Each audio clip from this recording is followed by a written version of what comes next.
বিশিষ্ট সাহিত্যিক অনুপম দত্তের মৃত্যুবার্ষিকী পালন দুবরাজপুরে।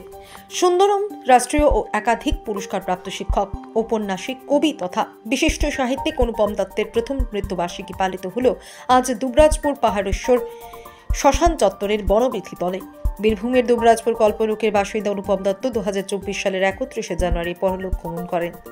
আজ তার প্রথম মৃত্যুবার্ষিকী পালন করল অনুরাগীগণ। এদিন সাহিত্যকের প্রতিকৃতিতে পুষ্পার্ঘ অর্পণ করে শ্রদ্ধা জানান তার শেষ জীবনের জীবন সঙ্গিনী মালতী দেবী।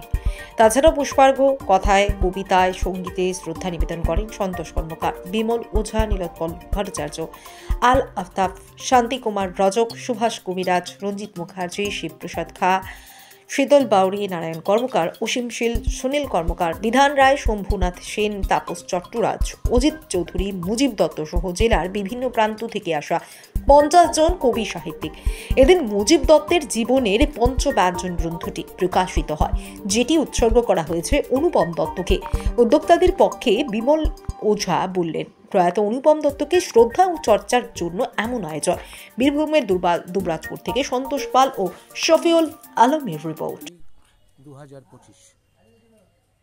2024 সালের এই দিনটিতে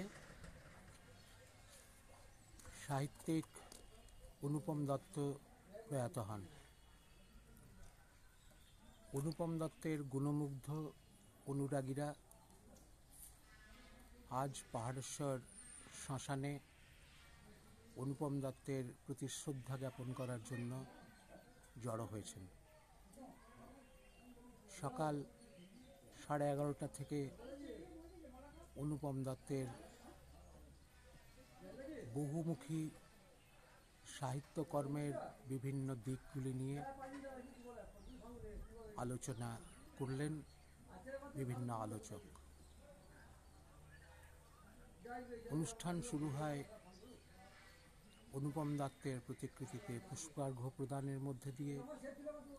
উদ্বোধনী সঙ্গীত পরিবেশন করেন বিশিষ্ট গীত গোবিন্দ গায়ক জয়দেবের শ্রী শান্তি রজক। এরপর আলোচনায় অংশ নেন সন্তোষ কর্মকার, মালতী বাগদি, নীলোৎপল ভট্টাচার্য, সুনীল কর্মকার, শিবপ্রসাদ খান, উজ্জ্বল হক, আরও অনেকে।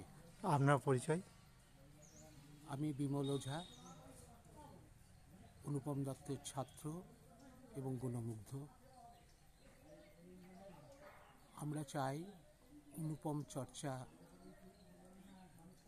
চলতে থাকুক, অনুপম চর্চার শরিক হোক পরবর্তী প্রজন্ম। অনুপম দত্তের 70 বছরের সাহিত্য সাধনা যে ফসল, সে ফসলের ভাগিদার হোক আগামী প্রজন্ম। ঠিক আছে। যত পত্রিকা বের হতো আমার থেকে এগুলো নীলু ভালো জানবে, কারণ নীলু তো তখন থেকেই জড়িয়ে। যারাই পত্রিকা বের করতো, প্রচ্ছদের ছবি কে আঁকবে, সবাই চলেছে দুবরাজপুর, সকলকে ওই রিনো কার্ড দিয়ে বলতো প্রচ্ছদটা এঁকেছেন অনুপম দত্ত। তো একটা ব্যাপার তো ছিলই, এই 70 দশক 80 দশকে যে বীরভূম, সেখানে দুবরাজপুর উল্লেখযোগ্য কেন্দ্র। একজন